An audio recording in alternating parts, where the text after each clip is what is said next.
Many times we need to keep our health in check, but don't know what questions to ask or where to begin. We walk in blindly to our healthcare provider and walk out none the wiser, and maybe even more confused than before. Can you take charge of your health and arm yourself with the questions and preparedness you need? The answer is yes. Welcome to Occupy Health with Dr. Susan Downs. This program will answer your questions and give you the best practices for facing your medical partner in good health. Now, here's Dr. Susan Downs. Welcome to Occupy Health. This is Dr. Susan. We have discussed with our guest many lifestyle and environmental things that could affect our health, diet, exposure to toxins, environmental pollutions, and these all have adverse effects in our lives. Dr. Bredesen even commented how toxins, possibly even electromagnetic fields, could contribute to the progression of autism. So let's look a little bit at electromagnetic fields. Studies have shown electromagnetic fields lead to mitochondrial damage, oxidative stress, DNA damage, immune disturbances, leaky gut, leaky brain, neuroinflammation, and these are all the culprits and things that are involved in the lead to chronic diseases. So a question is, these invisible things called electromagnetic frequency, can these affect our health? Well, WHO classified electromagnetic radiation as a possible level 2 carcinogen along with DDT. So this has to make us at least question. Then we can look at the studies. Hardell in Sweden showed that cell phones increase the risk of glioma and acoustic neuroma.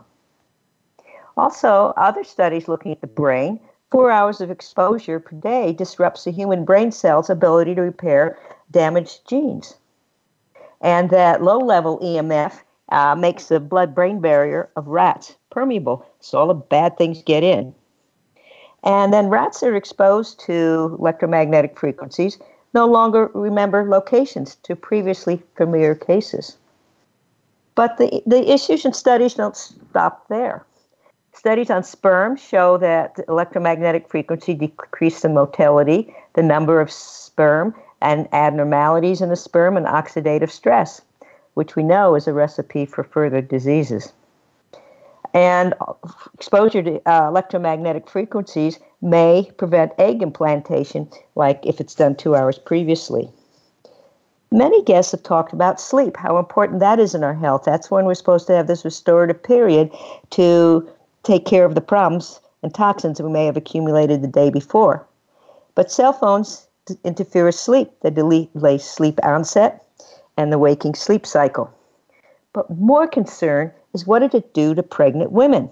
Studies have shown, there's Hugh Taylor at Yale and Suleyman in Turkey, that it affects the cognitive abilities of the offspring. The offspring are born with increased anxiety and ADHD-like symptoms. They can be hyperactive with impaired memory. This sounds pretty alarming. Now, you might say, well, this is nonsense. The studies show that this is not a major issue. But the guidelines, at least in the U.S., were set back in 1996. And would you want to fly in an airplane where the standards are 1996? And they looked at heat as the major cause. But heat is not the major problem. It appears one of the major problems is the fluctuating level of frequencies, especially when there's a weak signal and your device is looking for a cell tower or a strong signal. So what do we do about this? This is pretty scary. There's also a set of people who are electromagnetically sensitive. So we're going to look at this a little further because our guest today is Guy Hudson, who's been pioneering various remedies to what do we do to protect ourselves. I mean, we're all going to be using these devices. They're not going to go away. But how can we do safe tech? How can we live in this sea of wonderful modern technology and protect ourselves at the same time? Well, Guy has been working very hard on that issue. And a brief history of Guy: he worked as an engineer in structural design to make cars safe. Then he worked on IT for the design of motor cars, and then in general IT in management. He traveled a lot, and the rest of the story I will leave to Guy. So Guy, welcome. Thank you. A pleasure to be here. Okay, so tell the audience, how did you get involved with your concern for electromagnetic frequencies? Tell us about your experience and what has happened to you. Okay, well, thank you very much. Yes, at university, I studied physics, and a big module in that is electromagnetism and electromagnetic waves, and also quantum mechanics. And they're all closely related, and particularly quantum mechanics with the interaction with electromagnetics and biology. So I worked as a straightforward vehicle engineer, doing mathematical simulation of crashes and things like that. And then I got ever more senior roles in doing IT strategy and fixing IT problems, until I got a job in Sweden working for one of their big companies. And 50 meters from my desk, there were 32 cell masts on test, blatting away full power. What is a cell mast for the audience? Oh, okay. Well, when you use your mobile phone, there's a network of transmitter receivers on the top of a pole or mast. Oh, you mean a cell tower? Yes, a cell tower, yeah. Okay, just checking. Sorry. Oh, yeah, that's just, yeah, sorry. This is, well, we're two nations divided by a common language, aren't we, really? Yes, we sure are. So I grew up, so I'm English, I'm British. I grew up near Oxford, and I've lived most of my life in England, although I've visited America many times, and I've worked for American companies. And so I feel I know the US quite well. Meanwhile, and I have a lot of friends there. Where were we? Yes, so I got zapped by 30 cell masts just across the road from where I was working. And I didn't know then, but I know now what to call it. It's called brain fog. And it's to do with the mitochondria. The mitochondrial action to generate energy for the cell gets disrupted in a number of different ways, because the number of interactions between electromagnetic waves, i.e. Wi-Fi and cell phones and that kind of thing, are very many different types, because, you know, the body is so complex. There are so many different chemical reactions going on, and they're all pretty badly affected by this stuff. And it's one interesting thing that microwaves aren't just used in ovens, microwave ovens, but it's that narrow band of frequencies which is just below infrared. So you've got light as a narrow set of the rainbow, the spectrum of light. And then if you go down below the red end, i.e. when the frequency is a bit lower, you get infrared or below red, and that's heat energy. And we get a lot of that from the sun and from all our heating systems and all of that kind of stuff. And that actually, because we have evolved with that, it means that our body is very happy with infrared radiation. But because microwave radiation is absorbed by water, and that's how a microwave oven works, you know that the bits of food with water in them heat up, your glass of milk heats up, but the actual glass that it's in doesn't, or the plate it's standing on doesn't heat up because there's no water in it. Now, what that means is that the waves don't travel very far because there's water in the air, water vapor in the air, there's moisture in the air. And that's really great for if you've got you've got a city with hundreds of Wi-Fi transmitters or mobile phones. The waves don't go very far, so they don't all interfere with each other. And so telecoms engineers use microwaves because they're absorbed by water. There's a slight problem with that. Guess what? 99% of us, by the number, counting the number of molecules, is we are 99% by the number of molecules water. So if you're in a room with a microwave transmitter, i.e. an oven or a microwave or Wi-Fi transmitter, we are the biggest absorbers of all of that, apart from the pot plant as well, I suppose. But, you know, we are the biggest absorber of that. And not only that, we are not protected. We're not, our bodies are not used to having to protect ourselves from that. It's only in the last generation, the last 20 years, where the amount of microwave radiation has gone up so very, very strongly. And everybody is affected. There are a number of doctors that have done tests on immune function to find that there is, if anybody at all is put in a microwave field, i.e. in the field of a cell mast or a mobile phone or a Wi-Fi transmitter, they have changes to their blood, which is seen as an immune response. Now, sometimes that causes symptoms, which are very recognizable. And people who respond like that are called electrosensitive or electro hypersensitive. And more people is slowly people are beginning to recognize these terms. It's what happened to me. And so I, having worked in this environment with it absolutely saturated with mobile phone radiation from the cell towers, I had 2 years of great discomfort. So I had cluster headaches, I had brain fog, so I just couldn't think straight, and I couldn't sleep either, and I had massive headaches, cluster headaches. So they were migraine, it was trigeminal neuralgia, and ME,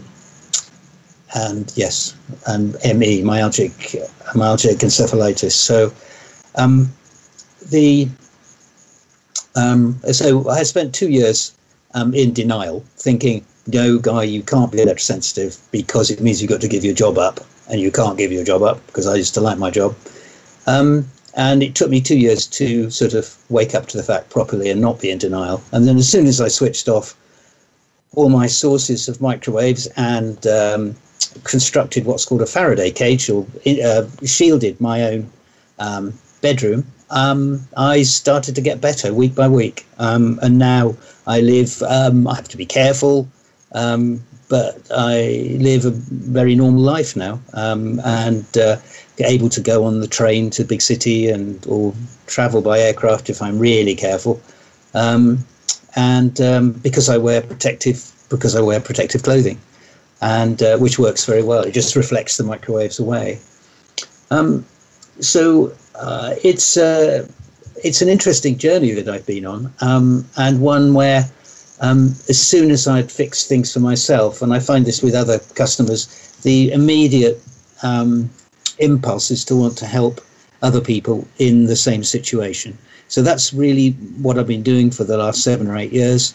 And being a sort of practical engineering type, used to kind of finding solutions and answers, I've actually developed a number of techniques to improve how shielding works, and also something called electromagnetic hygiene. So how you use anyone who's brought up a youngster knows how much effort there is in hygiene and washing hands and toilet training and eating cleanly and all that kind of stuff.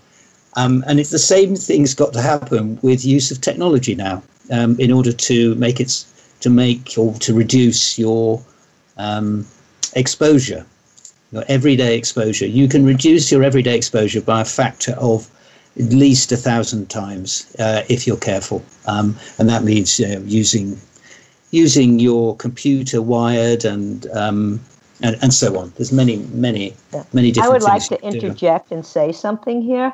The electromagnetic hypersensitivity. This is not a small group of people.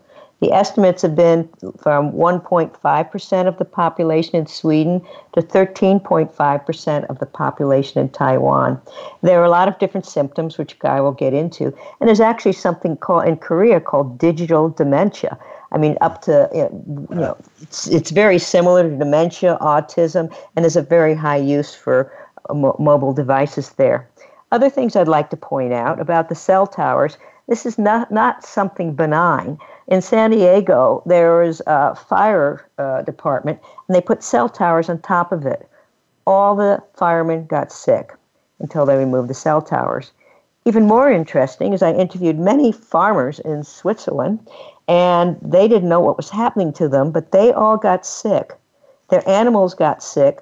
Their plants got sick. So we just can't say it's all in their head, because they're plants and animals as well. Well, there was a man that went in and did something called biological geometry, and he managed to address that situation so they're feeling better. So anyway, this is a serious problem. So, Guy, what were your symptoms other than the the brain fog that you had when you had these problems? Brain fog is pretty serious. You just sit at your laptop wanting to do some work and you can't. Your thoughts don't work. And so you become kind of, your brain becomes completely disoriented and you're just not able to function as a person. And so that's bad enough. But the migraines, so I had migraines one side, then the other, trigeminal neuralgia, which is extraordinary pain. So it's like someone driving a nail into your eye socket. Yes, I've had that. I know it. Oh, right. Okay. You know what it's like. So supposedly, yes. So that, what is it? Female women who have had this said that the pain is worse than childbirth. I'm afraid I'm not able to comment, I'm not able to confirm that, but it was excruciating, absolutely, utterly unbelievable. I went to a doctor and he said, well, Mr. Hudson, on a scale of 1 to 10, well, how much does it hurt? And I thought, you cheeky person, how dare you? It's 100 out of 10. It's so bad you can't describe it. It is really, really bad. And actually, it's made a lot worse by, you hear some really tragic tales. There was a girl in England who committed suicide 2 years ago. She was 15, It is known as a suicide disease. If you look up trigeminal neuralgia, it's also called the suicide disease. Right. I can absolutely believe it, honestly. I mean, I've got a very loving family, and goodness knows what I would have done if I didn't have them. This lovely young girl who was very, very talented and pitched to go to university and all this kind of stuff, ended her life because the teachers wouldn't listen about her headaches, and that they would refuse to switch the Wi-Fi off, which was causing so much pain. And the problem with being electrosensitive is that a lot of people's partners or family don't believe it, and they're not supported in any way. And I'm afraid a lot of people end up getting treated as if they have mental problems, which doesn't really help at all. So the symptoms, the classic book on the subject of electrohypersensitivity, lists 100 symptoms, and really every system in the body is affected because some way or another different frequencies will actually go right through your body and affect every system. I mean, one example about sleep disruption is that the pineal gland in the middle of the skull has got branches of the optic nerve, so to tell the pineal gland that regulates sleeping and waking, whether it's daylight or not. But microwaves, which equally affect the pineal gland, actually pass through the skull. So that if you've got a microwave transmitter, you've got your mobile phone under your pillow or something, it's constantly telling your pineal gland that it's daylight, stay awake. And so that's why it's terribly important to, especially while you're in your sleeping hours, to cut back on the radiation so that you've got time to heal. Incredibly important, that. Another thing is cordless phones, I understand, because they are two-way microwave radios, and they're going 24/7. So cordless phones, I think, can be even worse than cell phones. And in a lot of these studies, I think that could be a confounding factor because, it might be measuring people's use of cell phones, but are they accounting for the use of cordless phones? So, even cordless phones can even have a higher risk of adverse health effects. So I guess you would recommend to get a landline rather than the cordless phone. Yes, that leads me to say a whole host of things, actually. Yeah, so when you've got a cordless phone, there are two parts to it. One is the base station, the base transmitter that you connect to your phone line. And then the others are the handsets around the house. And the handsets have got their own charging cradle, typically to keep the batteries topped up. And so that transmits. So your handsets, when you're not on them, don't transmit. They are just dormant there. But the base station keeps blatting away night and day. And with all of these things, distance is your friend. So the further you are away from a transmitter, the weaker the signal.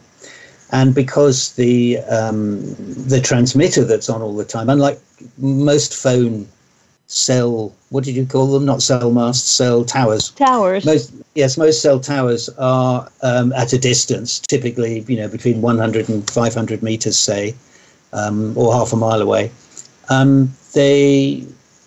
They're much weaker. The signals are actually much weaker than the signals from your own in-house cordless phone.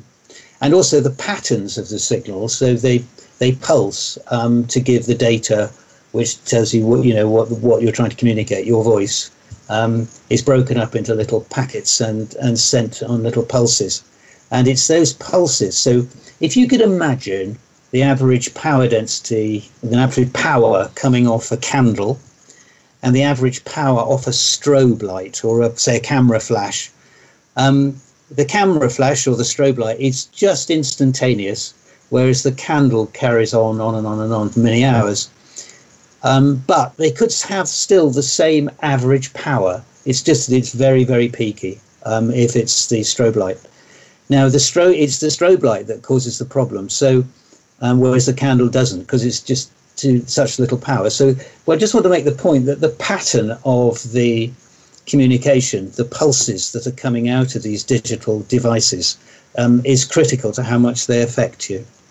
And so that the actual patterns coming out of the cordless phone transmitter are seen as particularly likely to cause disruption to biological systems.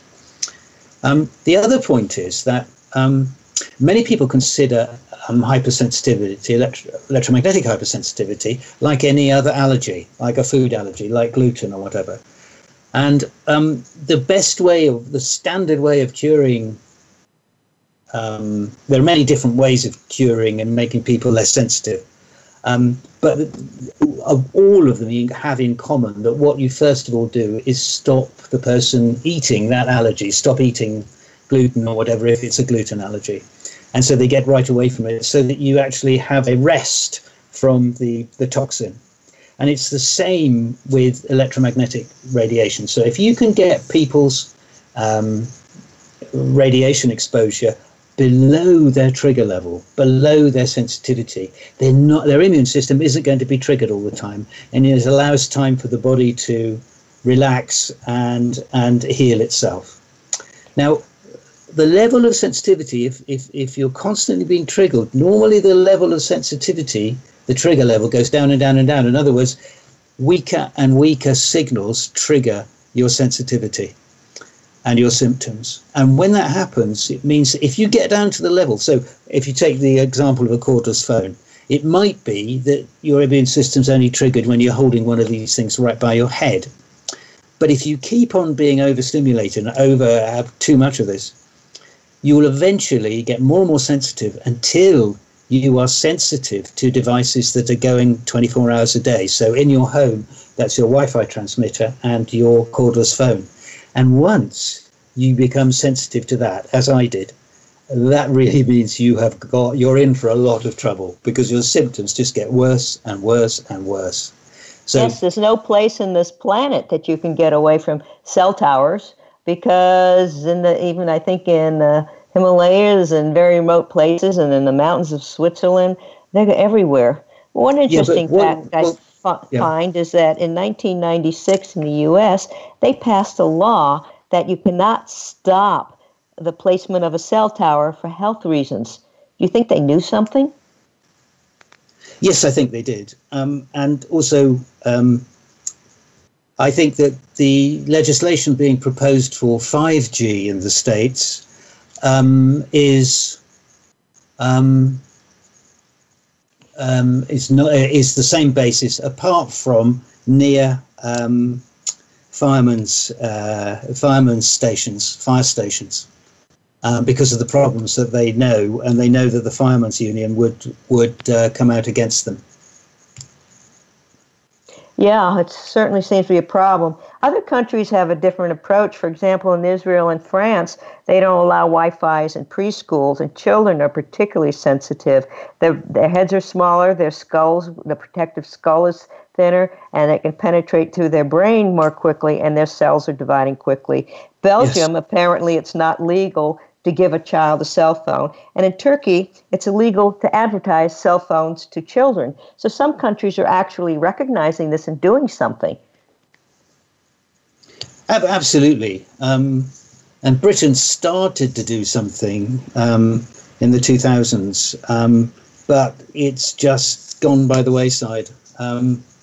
What stopped them? Industry lobbying. I mean, it's the biggest industry the world has ever known, the telecoms industry, much bigger than defense, even bigger than food production, or the monetized part of food production. And so tiny little crumbs off the table of their marketing budget get used to disrupt campaigns, so that, it just, and also there is the case that a lot of media, like newspapers, get a lot of revenue from advertising cell phones, and therefore they don't like to upset their funders. Okay, we're coming close to a break. Looks like we're just about there. So I would like to say that one thing in the United States, our head of the FCC was a very strong cell phone lobbyist, and I think he's been so I think the whole thing is just a mixed picture in the U.S. if you've got the primary lobbyists that are running the Federal Communications Center. We're at a break now, and we will be back. Program. Welcome back to Occupy Health. This is Dr. Susan talking to Guy Hudson, who is describing the difficulties of people who are sensitive to electromagnetic frequencies. I mean, we might have thought, well, this is kind of bizarre, but when many farmers in Switzerland start having these brain fog problems and these very serious health problems when the cell tower goes in and their animals and plants, and many people are complaining about this, this is not something we can discount. We need to be aware of this and more sensitive to it, especially with our children. So aren't children at increased risk? Absolutely, of course they are. They're growing fast, their cells are dividing faster, their skin, their skulls are thinner, and they're just a lot more susceptible to damage, which is going to affect them later in life. And my own personal view is that a lot of the disruption with ADHD and autism and all that kind of stuff, this is a contributory factor. I wouldn't say it's absolutely, because Hugh Taylor at Yale was studying, and he found that the offspring did have hyperactive types reactions. And I think Martha Herbert, who is at Stanford, very definitely thinks there's a connection between autism and EMF. Now, EMF is not the only contributor. There's so many other toxic things running around our environment, such as glyphosate and various toxins. So we don't know what's the cause and what's the association, but I do believe all these things are contributing. And, we have mothers giving kids iPads to entertain them. And, so there's gadgets that women are putting in their vagina that have got Wi-Fi so they can, play music to the baby.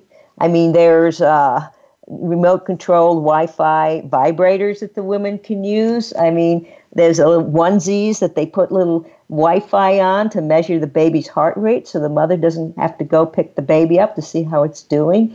I mean, this is scary. What's it going to do to our next generation? Well, it's quite interesting because one of the very common symptoms, as I said, there are, several hundred symptoms altogether from electrohypersensitivity. One of the most common ones, certainly one I had, was heart arrhythmia. And so it's very reasonable to assume that electromagnetic pollution is going to cause problems with the heart. The most powerful electrical signal in our body is a heartbeat, and that is the big one to be quite seriously affected. And I had it most of my life, and would wake up very often with a big pulse from my heart after it hadn't been beating for a while. But to be honest, since I've sorted my electromagnetic environment, I really don't have it at all now. My heart beats absolutely regular. Yes, heartbeat is one of the main symptoms, along with glucose metabolism disruption. I'm told that if you get near dirty electricity, that your blood sugar levels can go up along with the heart rate. I mean, these are physical symptoms. This is hard to deny, although it seems that the studies, whenever there's a study showing there's possible difficulties, it's amazing how another study, funding source unknown, comes out to confuse the issue or diffuse the issue. Yes, what we're supposed to do, according to industry, and it's the same lobbyists that defended the tobacco industry, according to them, we're supposed to average results, so that if there are 3 studies which say there's no effect, and there's 1 study that there is an effect, then we're supposed to average it all out and say, well, actually, there's no real effect. But imagine if you're on Treasure Island and the captain says to his sailors, right, go out and find, here's the black spot, go and find the treasure. And one comes back and says, I found the treasure.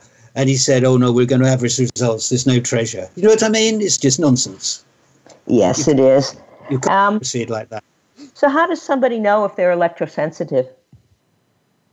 We all are. But fundamentally, biologically, we are sensitive. One definition of electrosensitivity, we are.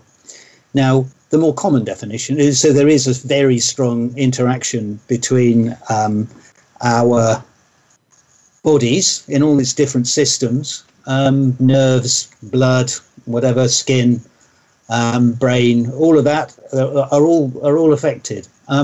So we're all electrosensitive, but people who are health conscious should cut back on this toxin, and there are many ways you can do it. Are you still there? Yeah, I hope our audience is still there. We want to hear how to do it. Okay, good. It all went quiet. My screen changed. So, so you mentioned dirty electricity. Now, so if we go through what's called the electromagnetic spectrum, so the frequency from where it's absolute, there's no vibration, it's all just still. Like the Earth's magnetic field is almost completely still. There's slight vibrations in it, but for most purposes, it's completely still. And also there's something called electrostatic. So on a dry day, when you touch a car body, you get a zap. That is when static electricity builds up. And then the next most important one is 60 hertz in the States, 60 cycles a second. That's the noise, the hum you get from your hi-fi loudspeakers when things aren't set up quite right. So that's mains hum, and you get that frequencies from pylons, from all the wiring around your house, and so that we experience that ever since we were born, or even while we were growing in the womb. And a lot of people are pretty sensitive to that, although it's not as sensitive as other frequencies. If you then take the electronics we plug into our mains.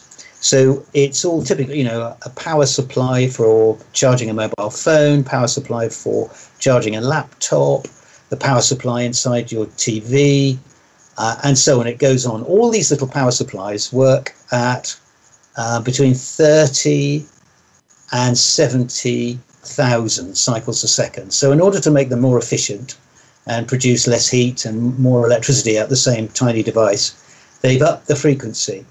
And if they're not designed or manufactured really well, or if they develop a fault, it means they will put those signals on the mains. And that's the main cause of dirty electricity. And so that the 30 to 70,000 cycles a second is the bottom end of radio.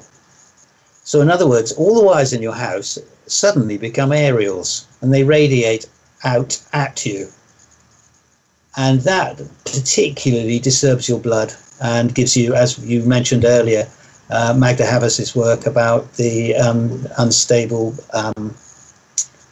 diabetics that get set off by dirty electricity. Now, can't you use an M-wave filter or a Stetzler filter to at least address the dirty electricity part? Yes, you can. And I've installed a lot of them. hundreds in fact. But they are not. I have I have contacts with a lot of electrical engineers, and there are actually better ways of doing it now that have been developed. So yes, do use those. They are a bit hit and miss, so you'll plug them in and you find it won't make any difference, because there are actually three causes of dirty electricity on those frequency bands, and one is external radio, and you're picking up the external radio sources, and secondly is other people's dirty electricity, and that's mainly from solar panels, or car charging is growing. So if people have got solar panels, they have a thing called an inverter in the roof. It's a box of electronics which generates mains frequency, so that you can sell your electricity. The electricity coming off your roof gets pumped into the grid, and you can get paid for that. Now those inverters don't make clean electricity typically, unless you pay for a rather expensive one. And that again affects not only you, but all the other people on the same loop from the substation. So what can you do for the dirty electricity? Well, there are a range of filters, basically, electrical filters of different types. And Stetzers and Greenwave are but one particular type. And they are very simple things electronically, and they're not always capable of curing the problem.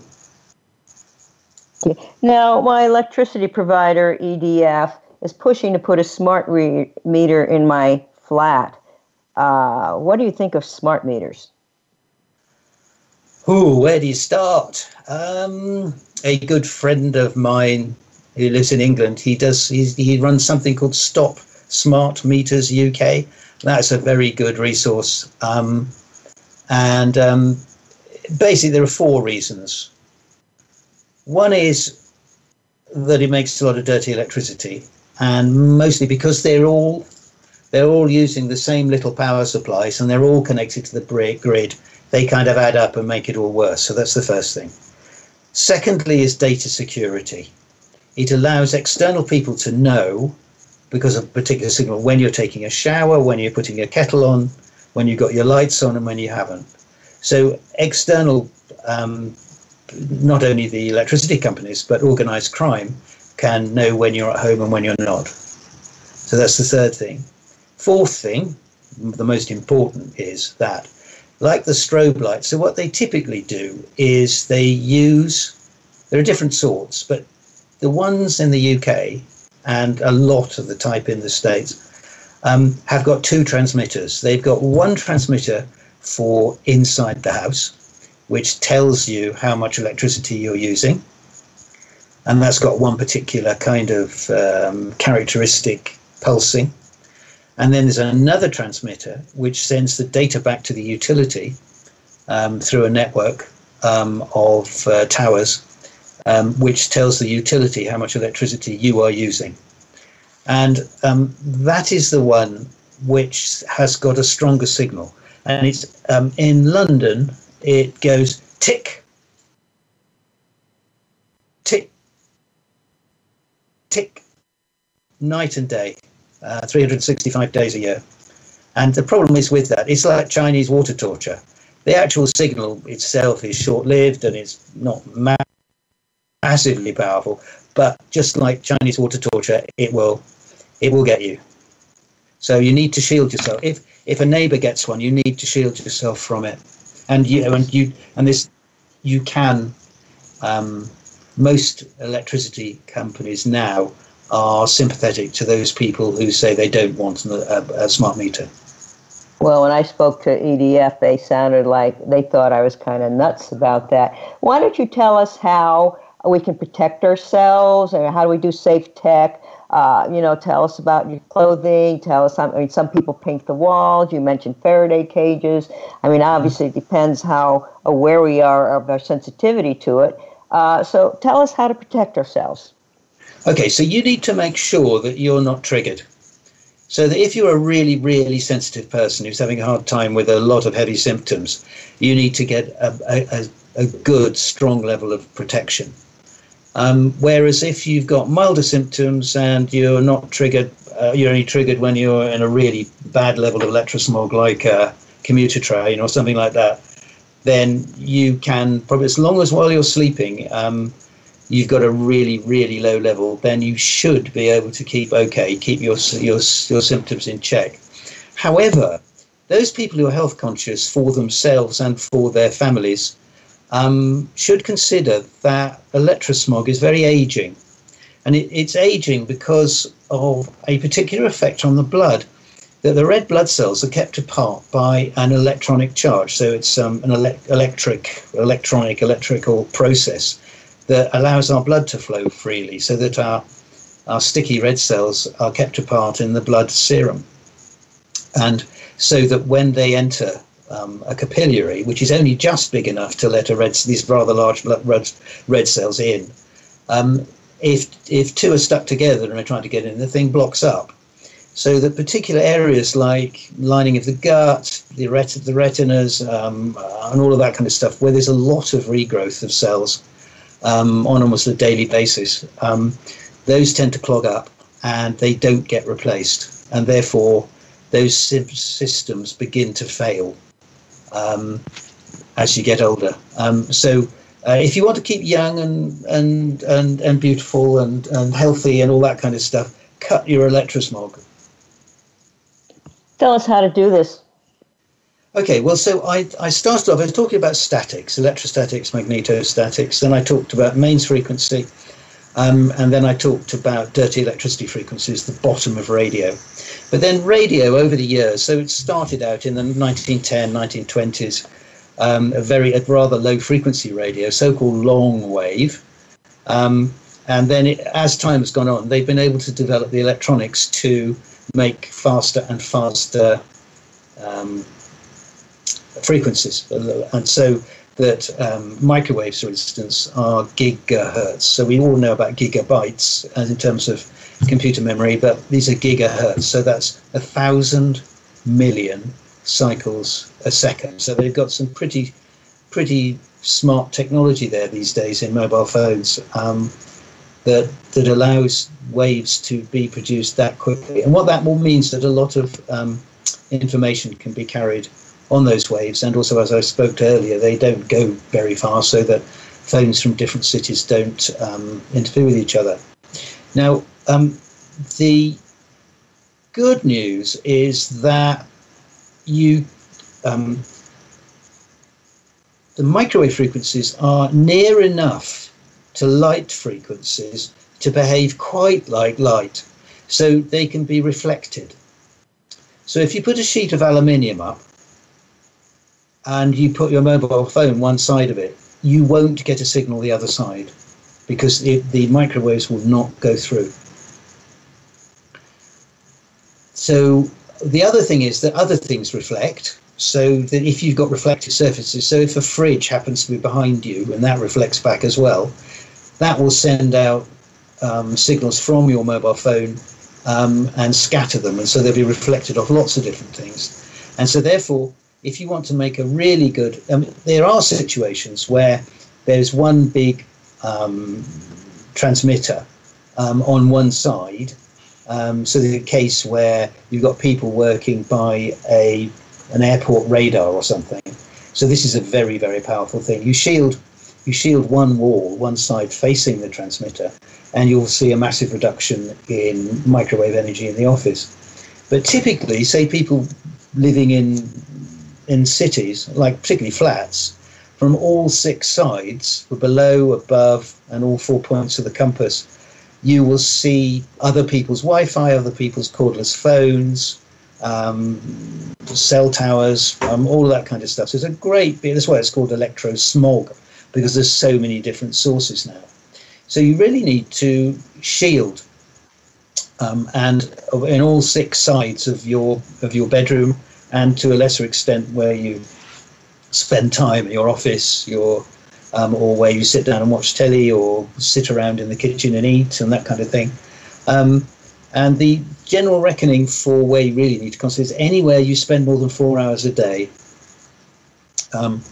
So for particularly for the bedrooms, then you shield all the walls. Now you can paint.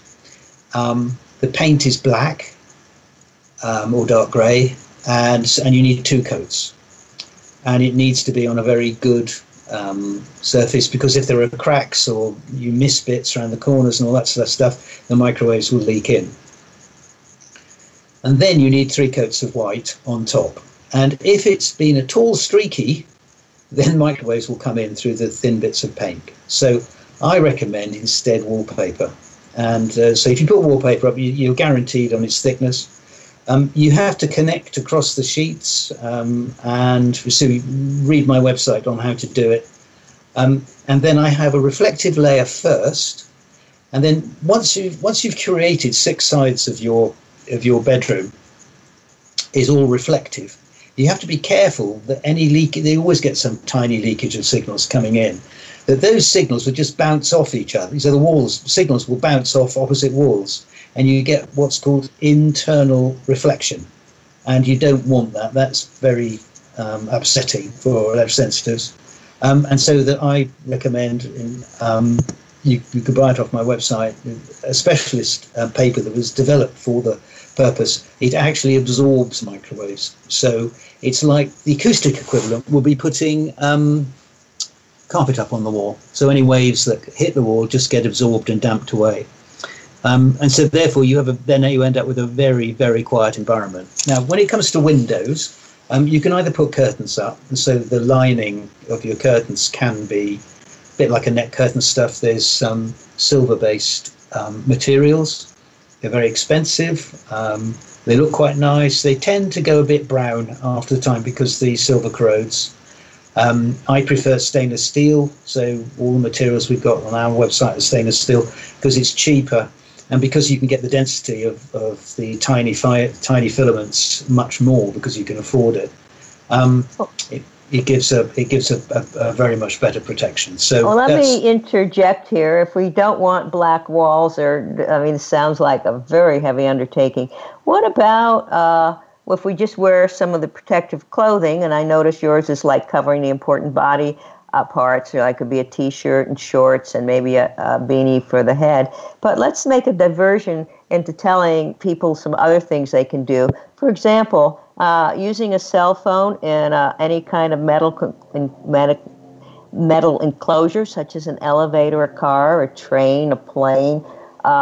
It means your head is the antenna, which is risky, but it's even more risky when it's moving. So you're going from a cell tower to cell tower. You've got points where it's weak and searching for a signal. So using a cell phone in a moving vehicle is a risk. Also, if you look at your devices, it'll say, the iPads used to say keep them 8 inches away from you. So distance is your friend.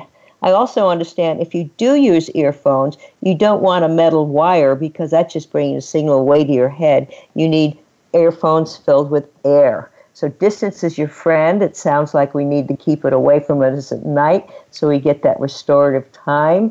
What else would you like to add, Guy?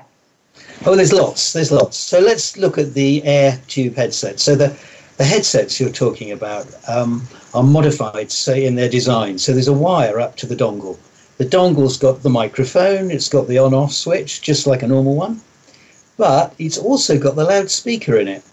And the loudspeaker then, the noise from the loudspeaker goes up an air tube, just an open tube, to an earpiece, which is just a dumb piece of plastic that fits your ear. And the great thing about earlier, you mentioned acoustic neuromas, which is cancer of the nerve to your ear. I have one. I know all about them. Yes. Okay, so what appears to be the most damaging frequency of all is acoustic frequency, i.e. sound frequency, but magnetic frequency.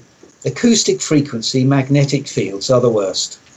Now, when you have an earpiece in your ear, it means that you've got acoustic frequency, magnetic fields right by your acoustic nerve.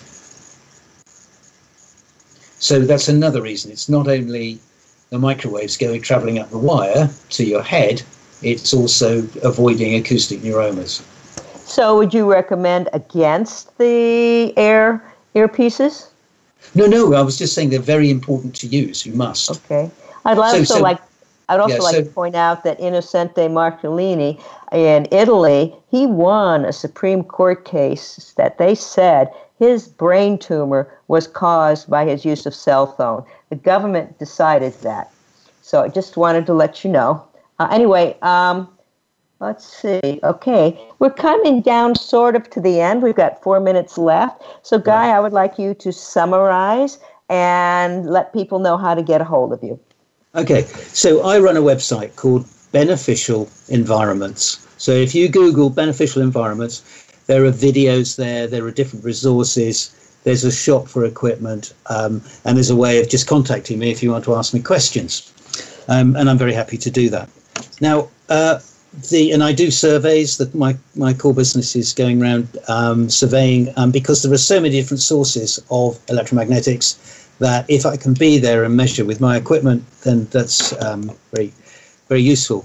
Now, we don't have any natural senses for detecting either low frequency or high frequency. And on my website, there are 2 meters that I thoroughly recommend. They're very robust. You put them in your pocket and you can't make a mistake with them.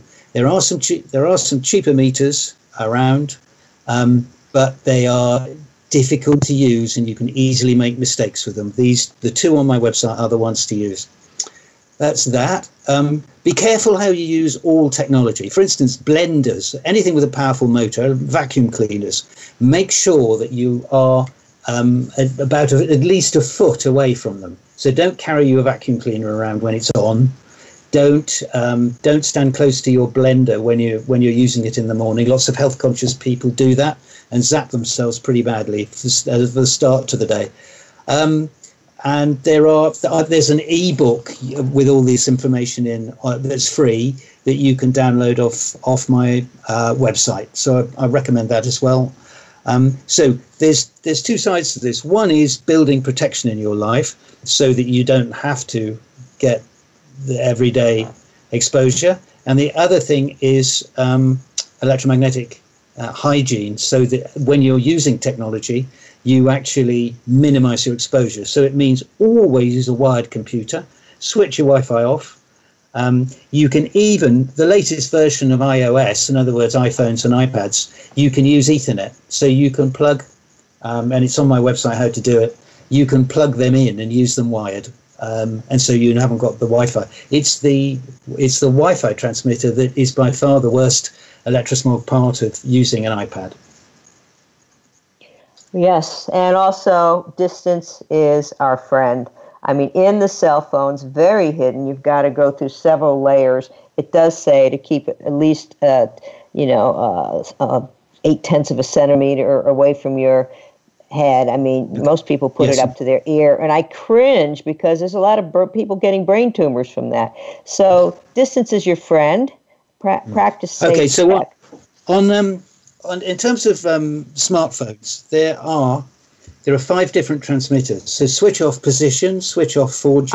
I have to interrupt here because we're coming to an end. And women, don't put it in your bras. I mean, there's bras that will hold these puppies, but there's a lot of women that are getting these highly unusual tumors from the cell phone put in their bra. We're coming to a close, so I want the audience to investigate this, share the information, do your research so you can help yourself and others, and be well. We got the power to change the world. Thank you for listening. Occupy Health with Dr. Susan Downs can be heard live every Friday at 2 p.m. Eastern Time and 11 a.m. Pacific Time on the Voice America Health and Wellness Channel. Here's to better health for you this week.